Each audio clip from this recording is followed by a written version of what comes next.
Bismillahirrahmanirrahim. Assalamualaikum warahmatullahi wabarakatuh. Alhamdulillahi ala ihsani wa syukru lahu ala taufiqihi wa amtinani. Asyhadu an la ilaha illallah wahdahu la syarika lahu ta'ziman li sya'ni. Wa asyhadu anna Muhammadan abduhu wa rasuluhu da'ila ridwani. Allahumma salli alaihi wa ala alihi wa ashabihi wa ikhwani. Hadirin hadirat yang dirahmati Allah Subhanahu wa taala, kita lanjutkan bahasan kita dari kitab Al-Kabair karya Syekh Muhammad bin Abdul Wahhab rahimahullahu taala, babu as-sakhat atau babu as-sukhti, bab tentang marah ya. Marah itu maksudnya adalah marah dengan atau tidak terima atau kesal dengan takdir Allah Subhanahu wa taala, jengkel dengan Allah karena takdir yang dia rasakan. Wa qaulullahi ta'ala, kemudian Imam Muhammad bin Abdul Wahhab membawakan firman Allah, "Wa may yu'min billahi yahdi qalbah." Siapa yang beriman kepada Allah, maka Allah akan berikan hidayah kepada hatinya. Itu surat At-Taghabun ayat 11 ya. Ayat ini awalnya bunyinya ma asaba min musibatin illa bi idznillah. Tidak ada satu musibah pun yang menimpa kecuali dengan izin Allah. Wa may yu'min billahi yahdi qalbah. Siapa yang beriman kepada Allah, maka Allah akan beri petunjuk kepada hatinya. Qala Alqamah berkata, itu salah seorang tabi'i, huwa ar-rajulu tusibuhul musibatu faya'lamu annaha min indillah. Yaitu maksudnya seorang tertimpa musibah, kemudian dia tahu bahwasanya musibah tersebut dari sisi Allah. Fayardha biha wa yusallim. Maka dia pun ridha dengan musibah tersebut dan dia pasrah kepada Allah Subhanahu wa taala. Yaitu Alqamah ingin menafsirkan ayat ini. Beliau berkata, apa yang dimaksud dengan wa man yu'min billah? Siapa yang beriman kepada Allah tatkala terkena musibah. Yang dimaksud orang terkena musibah, dia beriman kepada Allah, yaitu ketika dia terkena musibah dia tahu itu dari Allah. Allah yang takdirkan, Allah yang tentukan. Allah yang menetapkan takdir tersebut menimpa dirinya. Musibah apapun, ma asaba min musibatin illa biiznillah. Tidak ada musibah yang menimpa kecuali dengan izin Allah.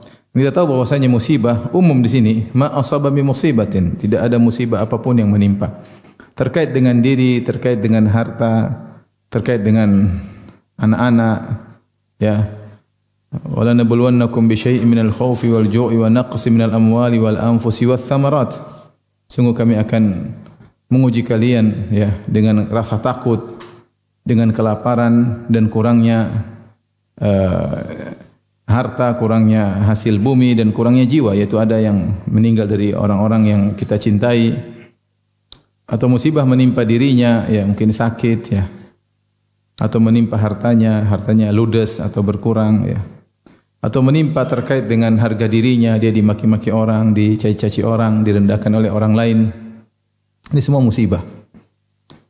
Tapi ketika dia terkena musibah, apapun musibah tersebut, dia tahu biiznillah, semua dengan izin Allah. Disebutnya al-izin al-kauni, yaitu Allah yang mengizinkan. Allah yang mengizinkan itu. Apapun yang terjadi, semuanya tidaklah terjadi kecuali dengan izin siapa? Allah. Dan dia tahu bahwasanya Rasulullah pernah bersabda, ma asabaka lam yakun liyukhti'ak. Apa yang menimpamu tidak akan meleset darimu. Wa ma akhta'aka lam yakun liyusibak. Dan apa yang meleset darimu tidak akan mengenaimu. Ini di antara perkara yang tidak meleset dariku. Ini sudah tercatat, Allah catat dalam Lauhil Mahfuz 50.000 tahun sebelum Allah ciptakan langit dan bumi, dan tidak bakalan saya bisa menghindar darinya. Maka dia tahu itu adalah dari Allah Subhanahu wa taala. Kalau dia tahu itu dari Allah, fayardha, maka dia pun ridha. Dia ridha ya, dari Allah mau diapain? Tuhanku yang lebih tahu tentang kemaslahatanku, yang lebih tahu apa yang terbaik untukku, maka dia ridha dengan keputusan Allah dan dia pasrah. Dia pasrah, menyerahkan kepada Allah Subhanahu wa taala. Ini menunjukkan sifat orang yang beriman. Ya, bukan ketika terkena musibah kemudian dia ngamuk, kemudian dia menunjukkan kesalnya kepada Allah, dan itu adalah perbuatan dosa, bahkan dosa besar, kata Syekh Muhammad bin Abdul Wahhab. Di antara dalil bahwasanya ngamuk, tidak terima, protes, kesal terhadap keputusan Allah, ya, kesal kepada Allah, kenapa Allah bikin aku begini? Dan ini terungkap dari sebagian kaum, kenapa Allah bikin saya begini? Kenapa saya harus diginikan oleh Allah? Ya. Rasulullah bersabda, "Laisa minna man darabal khududa wa syaqqal juyuba wa da'a bid'awal jahiliyah." Bukan dari golonganku orang yang tatkala terkena musibah dia darabal khudud, dia pukul-pukul pipinya. Wa syaqqal juyuba, kemudian robek-robek bajunya, kerah bajunya dia robek. Wa da'a bid'awal jahiliyah, dan menyeru dengan seruan jahiliyah. Ya. Menunjukkan dia perbuatan tersebut menunjukkan dia protes, tidak terima. Sikap tidak terima itu bisa dengan perkataan, bisa dengan perbuatan. Itu bentuk tasakhut, yaitu marah dengan keputusan Allah Subhanahu wa taala. Seorang yang beriman, apapun yang terjadi, ya, dia harus tahu bahwasanya itu adalah dari Allah Subhanahu wa taala. Dan dia tahu bahwasanya apa yang Allah takdirkan kepada dia itu pasti yang terbaik jika dia sabar menerimanya. Paling tidak musibah itu fungsinya dua. Yang pertama, menghilangkan dosa-dosa. Yang kedua, mengangkat derajat. Karena pahala yang diraih dari orang yang terkena musibah sangat besar. Ya. Makanya Rasulullah SAW bersabda, ma yusibul muslim min wasabin wala nasabin wala hammin wala hazanin wala adan hatta syauka yushakuha illa kafarallahu biha khotayahu." Tidaklah suatu musibah menimpa seorang muslim berupa keletihan, letih, capek, letih, badannya letih, pegal sana, pegal sini, ya, karena beraktivitas. Kemudian wasab, yaitu sakit, kakinya sakit, tangannya sakit, ya, kepalanya pusing, sakit, dia sabar. Ini semua takdir Allah Subhanahu wa taala. Wala hazanin, sedih, mengalami kesedihan. Siapa sih tidak mengalami kesedihan? Semua orang di dunia pasti pernah bersedih. Wala ghammin, kegelisahan, tahu apa? Gelisah, tidak tenang, gelisah. Wala adzan, orang mendolimi dia dari fisiknya, dari hartanya, dari harga dirinya, direndahkan, dijatuhkan, hartanya diambil, ditipu orang, ya. Kemudian mungkin fisiknya dipukul oleh orang, ya. Hatta syauka yushakuha, bahkan duri yang mengenainya, illa kafarallahu biha khotayahu, kecuali akan menghapuskan dosa-dosanya. Ketika Nabi SAW menjenguk seorang sakit yang dia mengeluh dan dia mencaci demam, Rasulullah mengatakan, la tasubbil humma fa innaha tudhibu khataya bani Adam kama yudhibul kir khabathal hadid. Jangan kau cela demam. Sungguhnya demam itu menghapuskan dosa-dosa dari anak Adam sebagaimana alat pandai besi menghilangkan karat besi. Itu demam. Bagaimana penyakit yang lebih berat daripada demam? Bagaimana kalau sakit gigi, nyut-nyut enggak berhenti? Nyut, dosa kurang. Nyut, dosa kurang. Memang enggak enak, tapi sabar. Semakin banyak nyut-nyutnya, semakin banyak dosa yang berkurang. Subhanallah. Musibah kita tidak suka, tapi ternyata itu menghilangkan dosa-dosa kita. Makanya Allah mengatakan, "Wa ma asabakum min musibatin fabima kasabat aydikum." Tidak ada musibah yang menimpa kecuali akibat perbuatan ulah kalian sendiri. Dosa-dosa kalian, ya. Allah juga berfirman, ya, innal ladzina tawallaw yaumal taqal jam'ani innama stazallahum asy-syaitan bi ba'dhi ma kasabu wa laqad afa anhum.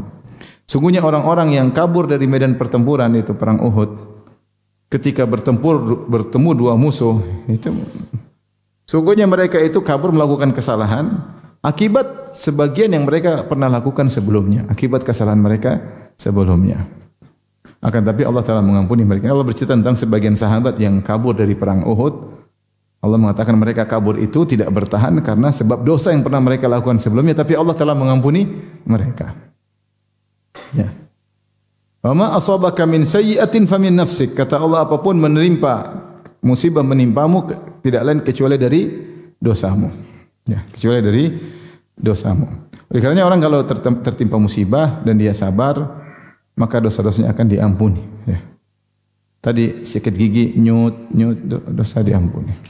Diomelin suami, dosa diampuni. Apalagi diomelin istri, lebih besar lagi dosa diampuni. Ya. Sampai Rasulullah mengatakan subhanahu wa la yazalul bala. Ya, tidak senantiasa musibah menimpa bi mu'min wala mu'minah Ya, senantiasa bala penderitaan mengenai seorang mukmin dan seorang mukminah. Ya. Hatta yalqallah wa laisa alaihi khati'ah. Sampai dia bertemu Allah tidak punya dosa sama sekali. Ini musibah ini, jalan sedikit kejedut kepalanya, belanja ditipu orang, jualan rugi, subhanallah. Musibah, pulang diomelin istri, ketemu anak minta beli mainan enggak ada duit, banyak musibah. Jualan es krim musim hujan, sudah musibah bertumpuk-tumpuk. Kalau sabar mengurangi apa? Dosa-dosa. Ternyata bukan cuma dosa, mengangkat derajat, pahalanya sangat besar. Makanya Allah berfirman, "Innama yuwaffas sabiruna ajrahum bighairi hisab." Sungguhnya orang-orang sabar itu pahalanya tidak terhingga, sangat besar. Makanya Allah pilihkan kepada orang-orang termulia ujian. Karena ujian itu yang paling cepat meninggikan derajat seseorang. Sampai Rasulullah SAW bersabda, yawaddu ahlul afiyah, sehingga di akhirat kelak orang-orang yang biasanya nyaman di hidup dalam kehidupan dunia, mereka berangan-angan hina yu'ta ahlul bala as-sawab, ketika orang-orang yang sering dikasih musibah di dunia diberikan ganjaran oleh Allah pada hari kiamat kelak. Lau anna juludahum kanat qurridat fid dunya bil maqarid, seandainya dulu orang-orang yang sehat, yang nyaman, yang kaya ingin dikembalikan di dunia, kemudian kulit mereka digunting-gunting dengan besi, ya, gunting besi. Karena mereka tahu pahala orang terkena musibah sangat besar. Sehingga mereka berangan-angan untuk kembali ke dunia. Kaidah mengatakan semakin pilu, semakin sakit, semakin sedih, pahalanya semakin apa? Besar. Tentunya kita tidak ada yang mau terkena musibah manusiawi. Jangan bilang ya Allah kasih saya musibah, jangan. Jangan. Rasulullah berkata, la tatamannau liqa'al adu, jangan kalian berangan-angan bertemu musuh. Fa idza laqitumuhum fathbutu atau fasbiru. Kalau bertemu musuh sabar, tapi jangan berangan-angan. Kita tidak berangan-angan dikasih musibah, kita enggak tahu kita kuat atau tidak. Tapi kalau dikasih musibah, yakinlah itu yang terbaik.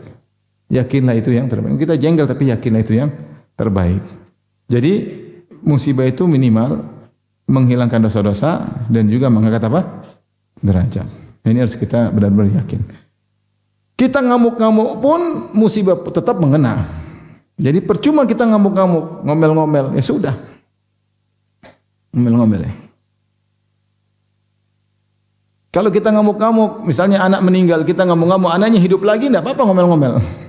Tapi kalau ngamuk-ngamuk, anaknya enggak hidup juga, hanya memperkeruh suasana, hanya semakin menambah penderitaan. Dan akhirnya kita tidak dapat pahala. Akhirnya kita malah dapat dosa. Karena ngamuk-ngamuk, karena tasakhut. Tidak terima dengan keputusan Allah Subhanahu Wa Taala. Tapi kalau kita dapat musibah, terus kita bilang, Inna lillahi wa inna ilaihi raji'un. Kita bilang, Alhamdulillah ala kulli hal. Segala puji bagi Allah atas segala keputusannya. Kita muji Allah. Pasti di balik ini ada hikmahnya. Kita mengatakan Allahumma ajurni fi musibati. Ya Allah, berilah aku pahala di balik musibah ini. Wa akhlif li khairan minha. Gantilah aku dengan yang lebih baik, ya. Kita muji Allah, ya. Kita bilang Allahumma irbit ala qalbi. Ya Allah, kuatkanlah hatiku. Jadi dengan demikian kita menjadi kuat, kita pasrah, ini pasti izin Allah. Dan Allah tahu apa yang pas buat kita. Dialah pencipta kita. Dialah yang maha penyayang. Dia yang maha baik. Maka ketika dia kasih obat pada kita, dia lebih tahu yang terbaik buat kita. Saya sering bilang kalau kita tidak kena musibah, mungkin kita terkena banyak penyakit, mungkin sombong, mungkin angkuh, ujub, merasa hebat. Tapi Allah kasih musibah agar kita tahu diri bahwasanya kita ini bukan siapa-siapa. Agar kita tahu diri kita tidak sombong dan seterusnya. Baik. Kemudian kita lanjutkan. Wa an Anas radhiyallahu anhu qala, dari Anas bin Malik radhiyallahu anhu beliau berkata, qala Rasulullah sallallahu alaihi wasallam, Rasulullah SAW bersabda, innallaha idza ahabba qauman ibtalahum. Sungguhnya Allah jika mencintai suatu kaum, Allah uji mereka. Allah uji mereka. Faman radhiya falahu ridha. Siapa yang ridha dengan ujian Allah, maka Allah akan meridainya. Wa man sakhita fa alaihi sukht. Dan siapa yang marah dengan ujian tersebut, maka dia akan marah juga oleh Allah Subhanahu wa taala. Tapi hadis ini hadis yang menakjubkan. yang menyatakan bahwasanya di antara cinta Allah, tanda cinta Allah kepada seorang hamba, yaitu Allah menguji hamba tersebut. Rasulullah buka hadisnya dengan mengatakan, innallaha idza ahabba qauman ibtalahum. Kalau Allah mencinta suatu kaum, Allah uji mereka. Dalam hadis yang lain kata Rasulullah SAW, man yuridillahu bihi khairan yusib minhu. Siapa yang Allah ingin kebaikan baginya, Allah kasih musibah menimpanya. Makanya orang-orang yang semakin terbaik di sisi Allah semakin banyak ujiannya, semakin banyak ujiannya.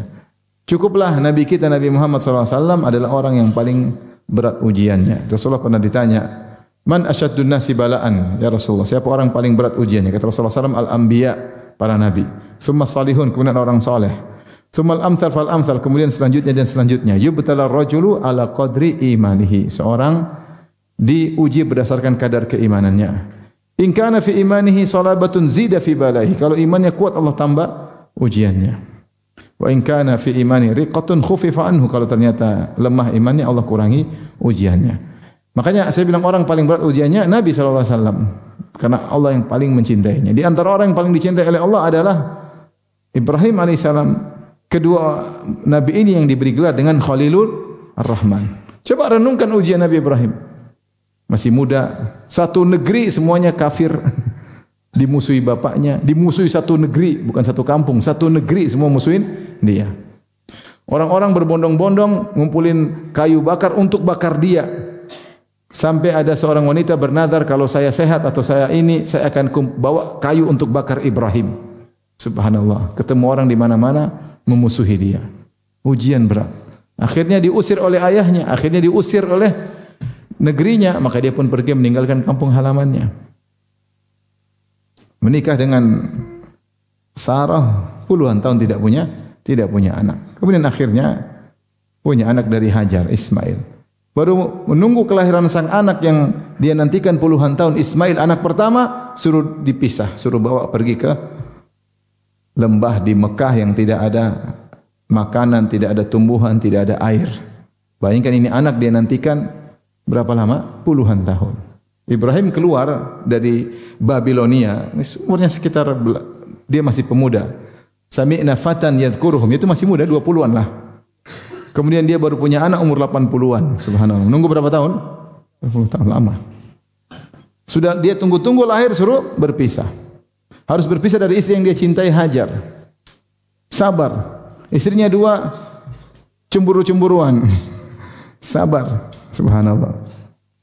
Dan kalau ada orang yang mencaci maki Ibrahim, Ibrahim alaihissalam berkata, Allahu yahdik. Semoga Allah beri hidayah kepadamu. Inna Ibrahim al-halimun awwahum munib. Kata Allah, Ibrahim adalah halim, orang yang sangat sabar, tidak membalas keburukan dengan keburukan. Dan dia tidak marah kemudian dia doakan supaya negerinya hancur. Tidak, dia tidak doakan keburukan kepada Raja Namrud, dia tidak doakan kampungnya agar binasa. Tidak, Ibrahim alaihissalam. Kemudian setelah anaknya besar, Ismail disuruh sembelih, ujian besar. Demikian Ibrahim alaihissalam, sehingga dia mendapat predikat Khalilur Rahman, yang dicintai oleh Allah Subhanahu wa taala. Siapa lagi yang dapat predikat Khalilur Rahman? Nabi Muhammad sallallahu alaihi wasallam. Jangan masih belum lahir, ayahnya sudah meninggal. Belum lahir, ayahnya sudah meninggal. Umur masih kecil, disusui di kampung Bani Sa'ad. Umur 4 tahun datang malaikat Jibril belah dadanya. Bingung, Rasulullah masih kecil, datang malaikat Jibril belah apa? Dadanya. Umur 6 tahun kembalikan ke ibunya. Umur 4 tahun dikembalikan ke ibunya, pada usia 6 tahun ibunya meninggal dunia. Meninggal dunia antara Madinah dengan Makkah. Di Abwa, kota namanya Al-Abwa. Abwa itu bukan di kota paman-paman bapaknya, dan juga bukan di kota akhwal bapaknya, yaitu dari Bani Najjar. Di tengah-tengah. Bersafar dengan ibunya sakit, kemudian dia lihat ibunya meninggal. Bayangkan anak umur 6 tahun melihat ibunya sakit, kemudian apa? Meninggal dunia. Bapaknya tidak ada. Itu Rasulullah sallallahu alaihi wasallam. Kemudian punya anak semuanya meninggal kecuali siapa? Fatimah.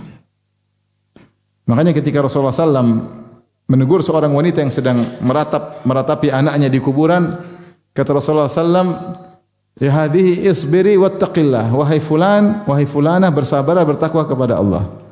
Kata wanita ini, Ya, pergilah engkau dariku. Ya. Innaka lam tusab bi musibati. Kau tidak tahu musibah yang menimpa. Kau tidak ditimpa seperti apa yang aku rasakan. Ilaika anni, pergilah engkau. Jangan nasihati saya. Dia tidak tahu yang nasihat adalah Rasulullah.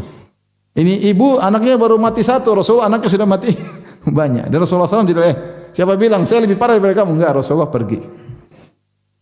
Bayangkan seorang punya anak kemudian meninggal satu demi satu. Rasulullah anaknya Abdullah meninggal, Qasim meninggal, Abdullah meninggal, Zainab meninggal, Ruqayyah meninggal, Ummu Kulsum meninggal, Ibrahim meninggal, 6 anaknya meninggal semua. Bahkan Ibrahim meninggal ketika Rasulullah menggendongnya. Sampai Rasulullah menangis. Anak laki-laki salah satunya ketika itu yang ada meninggal juga. Sampai Rasulullah SAW mengatakan, Innal aina la tadma wa innal qalba la yahzan wa la naqulu illa bima yurdi rabbana wa inna bi firaqika ya Ibrahim la mahzunun. Mata menangis, hati bersedih, namun kita tidak mengucapkan kata-kata kecuali yang mendatangkan keridhaan Allah. Sungguhnya kami sangat sedih dengan kepergianmu wahai Ibrahim. Rasulullah cinta kepada Khadijah, ternyata Khadijah meninggal dunia. Kepiluan yang luar biasa. Dalam hidup ini semakin cinta, semakin berat perpisahan. Apa kata Jibril alaihissalam kepada Nabi? Ya Muhammad, ish ma syi'ta fa innaka mayyit. Hiduplah sesukamu, kau akan meninggal dunia.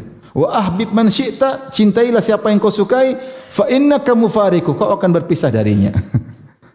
Mau cinta siapa sih silakan, cinta orang tua, cinta istri, cinta anak, kita akan berpisah. Entah kita meninggalkan dia, entah dia meninggalkan kita. Dunia seperti itu, semakin cinta, semakin berat perpisahan. Sebenarnya kalau seorang suami sangat cinta kepada istrinya, berat dia meninggalkan istrinya atau ditinggalkan istrinya. Sampai sebagian suami, istrinya meninggal, lama-lama dia meninggal juga. Saking tidak bisa ditinggal oleh istrinya. Kalau dia tidak cinta, istrinya meninggal, alhamdulillah, selesai. Jadi dunia seperti itu, semakin cinta, semakin berat apa? Perpisahan. Rasulullah diuji dengan meninggalnya orang yang dia cintai. Khadijah, Abu Talib, apalagi meninggal dalam kondisi kafir. Bayangkan, ada orang yang sederajat seperti bapaknya sendiri, yaitu Abu Talib. Abu Talib itu memperlakukan Nabi seperti anaknya sendiri, bahkan lebih cinta kepada Nabi daripada anak-anak kandungnya. Sehingga Nabi menganggap dia seperti ayah sendiri. Ternyata orang yang sangat dicintai Nabi tersebut meninggal dalam kondisi apa? Musyrik. Sampai Allah berfirman, Innaka la tahdi man ahbabta. Kau tidak bisa memberi petunjuk kepada orang yang kau cintai. Maksudnya Nabi uji. Nabi diuji, pergi ke Taif dilemparin. Kemudian ketika berhijrah jadi buronan. Siapa yang bisa bunuh Nabi Muhammad atau bunuh Abu Bakar dapat 100 ekor onta. Kemudian ketika tiba di Madinah, perang, pamannya meninggal, sahabat-sahabatnya meninggal. Dimusuhi oleh seluruh orang di Jazirah Arab. Semua kaum musyrikin bersepakat memusuhi Nabi SAW. Berperang dengan kabilahnya sendiri, kabilah Quraisy. Ibarat ada seorang misalnya dari Jawa, perang dengan orang Jawa sendiri. Kira-kira gimana? Maka Rasulullah repot. Allah mengatakan, "La tahzan alaihim." Rasulullah ketika orang-orang Quraisy tidak beriman, Rasulullah sedih. Karena ini kerabatnya semua. Allah mengatakan, "La tahzan alaihim." Jangan sedih atas kekafiran mereka. Hidayah bukan di tanganmu. Harus perang lawan mereka. Bukan cuma Quraisy, kabilah-kabilah lain juga bergabung dalam perang Ahzab, ngepung ingin bunuh Nabi sallallahu alaihi wasallam. Bukan cuma orang Arab, bahkan Persia, Romawi ingin membunuh Nabi Muhammad sallallahu alaihi wasallam. Kalau sakit sangat parah, Rasulullah SAW kalau sakit sampai 2 kali lipat. Suatu hari beliau sakit, kemudian datang sahabat, kalau enggak salah Anas atau Ibnu Mas'ud, pegang selimut, selimutnya panas. Bagaimana dengan Nabi? Maka sahabat tersebut berkata, "Innaka tu'ak ya wa'kan syadidan." Ya Rasulullah, engkau panasnya panas yang sangat parah. Kata Nabi, "Na'am, inni u'ak kama yu'aku ar-rajulani minkum." Saya kalau panas 2 kali lipat daripada kalian. Ibaratnya kalau kita panas mungkin 40 derajat, Rasulullah mungkin bisa 80 derajat. Panas sekali. Kenapa? Karena Rasulullah pahalanya double. Jadi kalau kita mau lihat sejarah, semua antum baca sejarah para nabi, penuh dengan ujian. Antum baca sejarah para ulama, penuh dengan apa? Ujian. Karena memang kaidah, innallaha idza ahabba qauman ibtalahum. Sungguhnya Allah kalau mencintai suatu kaum, Allah akan menguji mereka. Maka ujian tanda cinta Allah kepada seorang hamba. Tetapi jika disambut dengan kesabaran. Maka maka Nabi berkata, "Faman radiya falahu ridha." Siapa yang ridha dengan ujian tersebut, maka Allah akan meridainya. Al jaza' min jinsil amal, balasan sesuai dengan perbuatan. Ini yang berat, ridha dengan keputusan Allah, berat. Oleh karenanya yang diwajibkan bukanlah ridha tapi sabar. Sabar itu ada jengkel tapi dia tahan. Itu namanya sabar. Itu dapat pahala. Itu pahalanya besar. Lebih tingkatan daripada sabar, ridho. Ridho tuh dia ini yang terbaik. Ini yang terbaik ya. Dia ini yang terbaik. Kalau tidak begini mungkin tidak baik ya. Dia bisa sampai pada tahapan husnudzon luar biasa sampai dia ini yang terbaik. Pilihan Allah yang terbaik. Kalau tidak begini mungkin tidak lebih baik ya. Sehingga dia ridho dengan apa yang Allah putuskan. Siapa yang ridho dengan keputusan Allah, maka Allah akan ridho kepadanya. Ya. Wa ridwanullahi akbar, dan keridhaan Allah kepada seorang itu suatu hal yang sangat luar biasa. Kalau Allah sudah ridho pada seorang, itu Allah suka sama dia, Allah ridho sama dia, maka dia telah mencapai derajat yang tinggi. Kemudian kata Nabi, wa man sakhita fa alaihi sakhat. Siapa yang marah, ya.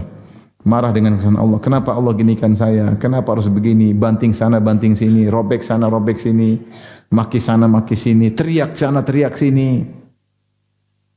Ini dia marah. Kalau dia marah, berarti Allah pun akan marah kepada dia. Maka ini menguatkan, meskipun ada khilaf di kalangan para ulama, menguatkan pendapat bahwasanya musibah tidak secara otomatis menghilangkan dosa-dosa, dan musibah tidak secara otomatis mengangkat derajat. Karena musibah itu adalah di luar dari kemampuan makhluk ya. Yang Allah nilai adalah bagaimana sikap makhluk, sikap hamba menghadapi musibah tersebut. Jadi kalau kita dikasih sakit, tidak otomatis kita kemudian dikurangi dosa-dosa, enggak. Kalau kita sabar baru dikurangi dosa. Kalau kita sabar baru diangkat derajat. Tapi kalau kita kena sakit, kita ngamuk sana ngamuk sini, enggak ada, bahkan berdosa. Maka pendapat yang benar bahwasanya musibah tidak otomatis menghilangkan dosa dan tidak otomatis mengangkat derajat. Yang Allah nilai bukan musibahnya, yang Allah nilai adalah bagaimana sikap hamba terhadap musibah tersebut. Kalau dia ridha, Allah ridhoi. Kalau dia marah, Allah marah kepada dia. Maka ini pahala yang besar tapi tidak ada yang menyukainya. Ini ada pahala besar mau, tapi kau sakit, aduh berat. Mau dapat pahala besar, mau ya, kehilangan anak, siapa yang mau? Tapi ternyata pahalanya besar.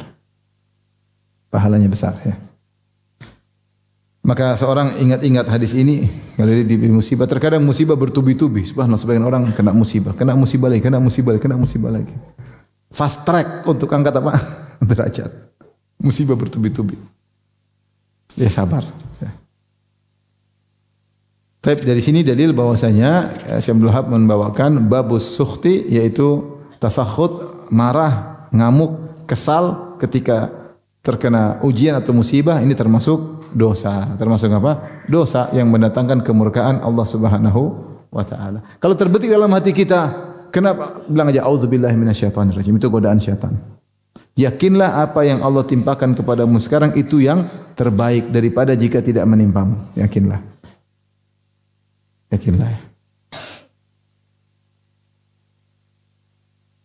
Nasi sudah terlanjur menjadi apa? Bubur. Ada yang bilang kalau nasi sudah jadi bubur, buburnya disajikan dengan baik. Jangan sudah jadi bubur, buburnya dilempar, dibuang. Jangan, enggak bisa dihindari. Sudah terlanjur jadi apa? Bubur. Ya, buburnya diolah, kasih ati rempelo jadi enak. Bukan buburnya dibuang. Udah terlanjur ya sudah. Terus apa? Ya sudah, hadapi dengan baik. Jangan buburnya dibuang, diolah jadi apa? Baik. Baik, kita lanjutkan. Babul qalaq wal ittirab. Bab tentang kegoncangan dalam hati. Qalaq itu gelisah dan kegoncangan dalam hati. Ya. Ini adalah perkara yang tercela karena konsekuensi orang beriman hatinya tenang. Ya, tidak gelisah, tidak bimbang. Allah berfirman, ya, ala bi dzikrillahi tatma'innul qulub. Alladzina amanu tatma'innu qulubuhum bi dzikrillah. Ala bi dzikrillahi tatma'innul qulub. Orang-orang yang beriman dan hati mereka tenang dengan mengingat Allah. Ketahuilah dengan mengingat Allah maka hati menjadi tenang. Ya. Hati menjadi tenang. Ya. Allah berfirman, "Nunazzilu minal Qur'ani ma huwa shifaa wa rahmatul lil mu'minin." Kami turunkan Al-Qur'an yang dia adalah obat dan rahmat bagi kaum. Orang baca Qur'an tenang hatinya. Dalam ayat yang lain, "Wa shifaa'u lima fis sudur." Al-Qur'an adalah obat bagi penyakit-penyakit dada. Maka orang kalau beriman Allah akan berikan ketenangan. Ini konsekuensi keimanan. Demikian juga seperti firman Allah Subhanahu wa taala, "Man amila salihan min dzakarin wa untha wa huwa mu'min." Min dzakarin aw untha wa huwa mu'min falanuhyiyannahu hayatan thayyibah. Siapa yang beramal saleh, laki-laki maupun perempuan, dalam kondisi beriman, maka kami akan berikan dia kehidupan yang tenang. Kalau kita hidup selalu gelisah, bimbang, ragu, ini iman kita dipermasalahkan. Kita harus memperbaiki diri. Ya. Selalu gelisah, bimbang, ragu, iman kita bermasalah. Orang yang beriman harusnya hatinya tenang. Di antara dalil akan hal ini Allah berfirman, "Fa anzalallahu sakinatahu 'ala rasulihi wa 'alal mu'minin." Maka Allah turunkan ketenangannya kepada Rasulullah dan kepada orang-orang beriman. Orang beriman. Maka orang beriman harusnya hatinya tenang. Apapun yang terjadi, problem apapun yang dia hadapi, dia ada ketenangan. Kenapa? Dia bersandar kepada Allah Subhanahu wa taala, dan otomatis Allah akan berikan ketenangan pada hatinya. Ya. Meskipun kondisi sangat genting, mungkin ada kegelisahan, tapi segera hilang ketika dia dekat kepada Allah, kembali kepada Allah. Ya. Ketika datang Al-Ahzab, Allah sebutkan bagaimana ketakutan yang luar biasa. Kata Allah, "Wa balagatil qulubul hanajir." Sampai jantung kalian sampai ke kerongkongan, itu menunjukkan ketakutan luar biasa. Wa idzaqatil absaru wa balagatil qulubul hanajir. Ketika pandangan kalian tidak stabil karena ngeri, 10.000 ngeri datang kumpul ingin nepung kota Madinah. Sampai pandangan kalian tidak stabil. Wa balagatil qulubul hanajir. Sampai jantung kalian naik di kerongkongan. Ketakutan, kegelisahan. Tapi setelah itu Allah berikan ketenangan. Karena konsekuensi keimanan, Allah akan bersama orang-orang yang beriman. Maksud saya bukan berarti orang beriman tidak pernah gelisah. Gelisah ada, kadang sedih, kadang takut, kadang khawatir. Tapi segera sirna ketika dia kembali kepada Allah. Ketika dia baca Quran, ketika dia berdoa kepada Allah, dia serahkan. Dia tahu ini semua keputusan sudah ditakdirkan oleh Allah Subhanahu wa taala, tidak bisa dihindari. Dan dia hanya berharap Allah memberikan takdir yang baik, maka dia berdoa kepada Allah Subhanahu wa taala, pasrah. Fayardha wa yusallim. Dia ridha dan dia pasrah. Ikhtiar ada, tapi dia pasrah. Keputusan di tangan Allah. Taib. Adapun al-qalaq wal ittirab, gelisah, itu bukan ciri orang beriman. Bergelisah yang berkesinambungan, keraguan yang berkesinambungan, kegoncangan yang berkesinambungan, bukan ciri orang beriman. Kalau antum tiap hari gelisah, enggak jelas, antum berarti masalah. Karena Allah mengatakan orang beriman itu la khaufun alaihim wa la hum yahzanun. Ala inna awliya Allahi la khaufun alaihim wa la hum yahzanun. Wali-wali Allah itu tidak ada kekhawatiran atas mereka dan mereka tidak bersedih. Bukannya mereka tidak pernah nangis, mereka pernah khawatir, tapi tidak berkesinambungan. Segera hilang. Maka kita cek diri kita, kalau diri kita selalu gelisah, ini berarti kita iman enggak beres. Mungkin iman cuma wawasan, tidak dimasukkan dalam hati. Mungkin kita kurang beramal soleh sehingga iman tidak terpatri. Agar iman terpatri serta dengan amal soleh. Puasa Senin Kemis, bersedekah, maksakan diri berbakti sama orang tua, maksakan kaki melangkahkan ke masjid, maksakan diri bangun malam, agar terpatri iman tersebut. Sehingga hati kita menjadi tentram. Antum ada masalah sebesar apapun, bangun malam, salat, menangis, insya Allah tenang hati. Meskipun masalah tidak selesai, tapi hati sudah tenang. Ya sudah, mau diapain? Pasrah. Kita ini lemah manusia, kita tidak bisa ngatur apapun, kita lemah. Tapi kemudian Allah disebutkan, Imam Ibnu Wahab membawakan ayat yang berikutnya, fala wa rabbika la yu'minuna hatta yuhaqqimuka fi ma shajara bainahum. Demi Rabbmu, mereka tidaklah beriman sampai mereka menjadikan engkau hakim. Engkau wahai Muhammad menjadi hakim atas permasalahan yang mereka perselisihkan. Tsumma la yajidu fi anfusihim harajan mimma qadait wa yusallimu taslima. Setelah kau putuskan, mereka tidak menemukan keganjelan sedikit pun dalam hati mereka, wa yusallimu taslima, dan mereka benar-benar pasrah dengan keputusanmu. Di antara ciri beriman adalah ridha dengan keputusan Nabi. Kalau antum ada Nabi bilang qala Rasulullah begini-begini, ya benar, Rasulullah benar. Tidak ada protes, tidak ada dongkol. Udah. Kapan dia tidak ridha dengan keputusan Allah, berarti ada ciri-ciri tidak beriman. Allah berfirman, "Ya ayyuhalladzina amanu la tuqaddimu baina yadayillahi wa rasulih. Wattaqullah." Wahai orang beriman, janganlah kalian mendahului Allah dan Rasulnya. Sebagian ahli tafsir mengatakan itu kalau ada permasalahan, kalian cek dulu bagaimana hukum Allah dan Rasulnya. Jangan kalian punya hukum sendiri.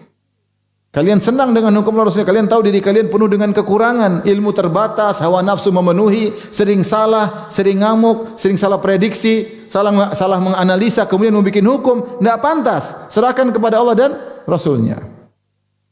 Serahkan kepada Allah yang telah menciptakan alam semesta dengan aturan-aturan yang luar biasa, sehingga alam semesta bisa berjalan dengan begitu stabilnya, dengan muhkamnya, dengan profesionalnya. Sekarang Allah ingin turunkan hukum buat kita, terima aja. Melalui Allah langsung atau melalui Rasulnya, terima. Jangan coba-coba mendahului. Ada yang menafsirkan juga, la tuqaddimu baina yadayillahi wa rasuli. Jangan mendahului, maksudnya jangan kasih ide. Coba kalau begini hukumnya. Coba kalau begitu hukumnya. Seperti ada kawan, dia penggemar musik, dia bilang, "Ustaz, ada enggak dalil organ itu halal, Ustaz? Gitar haram tidak ada masalah, drum band halal." Saya pingin organ aja. Dia pingin seandainya organ itu apa? Halal. Jangan kasih ide-ide kepada Allah dan Rasulnya. Allah berfirman, "Wa'lamu anna fikum Rasulullah, law yuti'ukum fi katsirin minal amri la'anittum." Ketahuilah di antara nikmat yang Allah berikan kepada kalian ada Rasulullah di tengah-tengah kalian. Seandainya Rasulullah menuruti kebanyakan keinginan kalian, justru merepotkan kalian, kata Allah. Seandainya Rasulullah menuruti kebanyakan keinginan kalian, wahai para sahabat, pengennya begini, hukumnya kalau begini, justru merepotkan kalian. Tidaklah Allah memilihkan hukum bagi kalian kecuali hukum yang terbaik. Maka kalau kita datang terima hukum, kita masih gerundel ya. Enggak boleh ya. Enggak boleh. Kita jengkel kok begini ya. Kenapa wanita harus berjilbab? Enggak terima. Kenapa harus berjilbab ya? Enggak terima ya. Aturan-aturan kita tidak terima. Kenapa wanita harus bersafar, harus ditemani mahram? Enggak terima. Coba seandainya tidak ada aturan-aturan seperti ini, hanya merepotkan, tidak terima. Rasulullah bersabda, "La yuflihu qaumun walau amrohum imra'atan." Tidak beruntung suatu kaum yang menyerahkan urusannya kepada wanita. Kenapa ada hadis seperti ini? Tidak terima. Tidak terima. Maunya bebas lepas, tidak mau terikat dengan aturan-aturan. Ini menunjukkan iman kita bermasalah. Gelisah, bimbang, ragu terhadap keputusan Allah dan Rasulnya. Orang beriman, apapun yang Nabi berkata, qala Allah, qala Rasul, sami'na wa ata'na. Selesai. Ya sudah kalau begitu. Ya sudah kalau begitu. Jangan protes ya. Karena hukum Allah adalah yang terbaik. Kemudian beliau membawakan ayat yang lain, ya ayyuhan nafsul mutmainnah irji ila rabbiki radiyatan mardiyah. Wahai jiwa yang tenang, kembalilah kepada Rabbmu dengan senang dan diridhai ya. Ini Allah memuji jiwa yang tenang. Siapa jiwa tersebut? Yaitu jiwa seorang yang beriman, yang jiwanya mutmainnah. Jiwanya mutmainnah. Maka seorang bisa mengukur keimanannya dengan ketenangan jiwanya. Ya. Kalau jiwanya gelisah, bimbang, ragu, dia harus berdoa kepada Allah agar memberi ketenangan. Karena konsekuensi iman harusnya iman dan amal soleh pasti buat tenang. Siapa yang bilang? Allah. Kata Allah, man amila salihan min dzakarin aw unsa wa huwa mu'min. Siapa yang beramal saleh, laki-laki maupun perempuan, dalam kondisi beriman, falanuhyiyannahu hayatan thayyibah. Kami akan anugerahkan kepada dia kehidupan yang thayyibah, yang baik. Kita introspeksi diri masing-masing, evaluasi diri. Kenapa saya masih gelisah? Mungkin iman saya kurang, mungkin amal saya kurang. Maka coba cek, hari ini kita udah ngaji belum? Hari ini kita zikir pagi petang enggak? Hari ini kita ada sedekah enggak? Bulan ini kita ada puasa 3 hari enggak? Coba cek. Hari ini kita ada tadabbur ayat atau tidak? Hari ini kita atau maksiat, kita sombong, kita angkuh, kita nonton yang tidak-tidak, kita mengumbar pandangan kita. Kita cek diri kita. Karena amal soleh dan iman mendatangkan ketentraman, dan maksiat mendatangkan apa? Kegelisahan, keraguan, kebimbangan. Orang kalau, saya sering sampaikan ya, orang kalau ikut prosedur, dia akan tenang. Tapi kapan dia tidak tenang? Ketika dia menyalahi SOP, dia gelisah. Antum misalnya bangun pagi, kemudian sholat subuh, kemudian zikir pagi petang, kemudian ada sempat baca Quran, berbakti sama orang tua, telepon orang tua, berkata-kata yang baik, ngurusi anak-anak, siapin anak-anak untuk sekolah, cium kening istri, kemudian antum dilakukan terus ada musibah. Alhamdulillah, saya sudah ikut apa? SOP, maka husnudzon. Tapi kalau tadi malam nonton film Korea, terus besoknya dicopet orang, aduh ini memang. Mau husnudzon susah. Ini untuk angkat derajat, bukan untuk angkat derajat. Sebagai hukuman atas nonton film Koreamu ya. Maksud saya kalau kita ikut SOP kita tenang, hati tenang. Tapi kalau kita enggak tenang, kenapa? Ada sesuatu yang kita lakukan enggak beres. Entah semalam, entah kegiatan kita, entah. Maka ketenangan itu adalah konsekuensi dari iman dan amal saleh. Ya. Makanya Ibnu Taimiyah mengatakan inna fid dunya jannatan man lam yadkhulha lam yadkhul jannatal akhirah. Di dunia itu ada surga, ada kebahagiaan. Siapa yang tidak masuk di surga dunia, dia tidak akan masuk surga akhirat. Padahal Ibnu Taimiyah di penjara bolak-balik, dia ingin menyampaikan orang beriman pasti bahagia, pasti tenang apapun. Dia bukannya orang tidak ada masalah. Ibnu Taimiyah di penjara, dibantah, dihina. Ya, tapi dia tenang, dia merasa dalam surga. Sampai dia bilang siapa yang tidak masuk tidak akan merasakan surga di akhirat. Bukannya orang, Nabi memang tidak ada masalah Nabi banyak. Masalah dimusuhi, mau diperangi, masalah rumah tangga, ribut, kecemburuan istri-istrinya, ya. Masalah kekurangan harta, sering pagi-pagi tidak bisa sarapan, tidak ada makanan. Lihat saudara-saudara orang-orang di Sufa kelaparan, Rasulullah sedih, persiapan perang, ada sahabat-sahabatnya meninggal dunia, banyak masalah tiap hari. Tapi Rasulullah tenang. Jadi ini kembali kepada kita yang tidak tenang, kita yang bermasalah. Kurang iman, kurang amal saleh. Perbaiki diri. Kita semua. Ya, ini nasihat buat saya juga yang lebih utama. Berikutnya walahuma an Abi Hurairah dari Abu Hurairah qala Rasulullah sallallahu alaihi wasallam bersabda, "Laisa syadidu bis-sur'ah, innama syadidu alladhi yamliku nafsahu indal ghadab." Bukanlah orang yang jago adalah yang jago gulat. Sekarang orang jago apa? Gulat. Jago mukul, jago jatuhin, jago tendang, jago tinju. Ini jagoan. Itu memang jago, tapi kata Nabi, jago yang sesungguhnya adalah yang bisa menahan dirinya ketika marah. Ini yang orang yang jiwanya tenang. Orang yang suka marah tuh hatinya gelisah, tidak tenang, tidak tentram, goncang sehingga sedikit-sedikit marah, sedikit ngamuk, sombong dan angkuh, makanya dia menunjukkan arogannya. Arogan ya. Orang seperti itu mentang-mentang backingannya hebat, jenderal bintang 7 ya. Maka dia pun arogan, mentang-mentang dia punya power yang banyak, mentang-mentang followernya jutaan, mentang-mentang sedikit-sedikit emosi, sedikit ngamuk. Ini bukan orang beriman, tidak sempurna imannya. Orang beriman itu tenang. Dia bisa mengontrol apa? Dirinya. Ada makian cacian, dia cerna. Dia analisa. Dia beriman kepada Allah, maka dia hadapi dengan tenang. Ini orang yang hebat. Tapi jarang orang seperti itu ya. Jarang orang seperti itu. Tapi kalau dia bisa seperti itu, dia orang yang hebat. Latih diri kalau terkena sesuatu yang menjengkelkan, bilang apa? Inna lillahi wa inna ilaihi raji'un. Ya. Musibah ini. Alhamdulillah la kulli hal. Kemudian hadis berikutnya dalam Sahih Bukhari, anna rajulan qala lin Nabi sallallahu alaihi wasallam, ada seorang berkata kepada Nabi, "Ausini, ya Rasulullah, beri wasiat kepadaku." Qala la taghdab, kata Nabi, jangan marah. Faraddada miraran, dia ulangi lagi, berilah wasiat kepadaku, seakan-akan wasiat jangan marah kurang hebat, kurang bagus atau kurang, dia pingin wasiat yang lain. Ya Rasulullah, beri wasiat kepada Rasulullah, ulangi, la taghdab, jangan marah. Dia minta lagi, kata Rasulullah, jangan marah. Dalam sebagian riwayat dia berkata, aku pun merenungkan wasiat Nabi. Ternyata al-ghadab jima'u syarr. Ghadab itu, marah itu adalah sumber segala keburukan. Sumber segala keburukan. Orang yang mudah marah jiwanya tidak tenang, tidak tentram, tidak ada sakinah, maka cepat apa? Emosi. Kalau ada emosi yang kena dampak orang di sekitarnya. Dirinya pun sengsara dan dia menyengsarakan orang di sekitarnya. Maka latih diri untuk tidak cepat emosi. Ada orang maki-maki, qadarullah. Qadarullah. Jangan qadarullah sambil banting pintu. Qadarullah. Ya udahlah. Ya. Saya banyak dosa. Mudah-mudahan jadi apa? Pahala. Ya. Jangan sedikit-sedikit emosi, kemudian jumpa pers, kemudian bikin pernyataan dan macam-macam ya. Tapi waktu mau habis hadis terakhir ya. Wa Abi Dzar radhiyallahu anhu marfu'an, dari Abu Dzar secara marfu', qad aflaha man akhlasa Allahu qalbahu atau akhlasa lillahi qalbahu ya.